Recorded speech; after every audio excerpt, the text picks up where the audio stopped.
నా పేరు మనస్వి. నేను 8వ తరగతి చదువుతున్నాను. జిల్లా పరిషత్ ఉన్నత పాఠశాల ఆత్మనిర్భర భారత్ హెల్త్లో మా ప్రాజెక్ట్ కప్పల బోను ఫాగ్ ట్రాప్.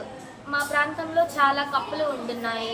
వాటిని తోలి వేసినా కానీ అవి మళ్ళీ అలవాటు పడి వస్తున్నాయి. మురికి కాలువల్లో ఉండి అవి మళ్ళీ మన దగ్గరికి వస్తున్నాయి. అంటే బ్యాక్టీరియా అదంతా మన ఇంట్లోకి వస్తున్నట్టు. వాటిని మన నుండి దూరంగా ఉంచాలి. కాబట్టి ఎలుకలకి ఎలా ఒక బోను ఉందో అలానే ఒక కప్పలకి కూడా ఒక బోన్ పెట్టుకొని కప్ప మీద బోన్ పెట్టి కిందున్న రేకుని మనం అలా ముందుకు అన్నామంటే కప్ప దాంట్లోకి వస్తుంది. మళ్ళీ కప్ప కూడా ఏమి కాకుండా నిదానంగా అనాలి. ఆ కప్పని నెట్ బ్యాగ్లో వేసి దాన్ని ఎక్కడైనా మనకి దూరంగా ఉన్న ప్లేస్లో పొలాలలో లేకపోతే అంటే కాలువ పారే దగ్గర అలా వేస్తే మంచిది.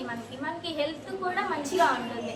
ఎందుకంటే అవి ఎక్కువ కాలంలో ఉంటాయి కాబట్టి అక్కడున్న బ్యాక్టీరియాని వైరస్ని అంతా మన ఇంట్లోకి తెస్తూ ఉంటాయి. మన ఇంట్లో అలవాటు పడిపోయి రోజు వస్తాయి. మనం వాటిని తోలినా ఏది చేసినా కానీ కంపల్సరీ వస్తూ ఉంటాయి. ఇలా చేసామంటే మన ఇంట్లోకి కప్పలు రావు.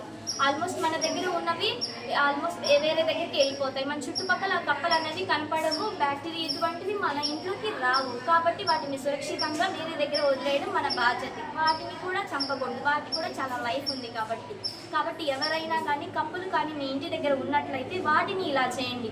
వాటిని మీరు ఏమి ఇబ్బంది పెట్టొద్దు. మనకి ఇబ్బంది కలిగిస్తున్నాయని చెప్పేసి మనం వాటిని ఇబ్బంది ఎక్కువగా పెట్టకూడదు. వాటిని దూరమైన ప్లేస్లో వదిలివేయండి. Thank you.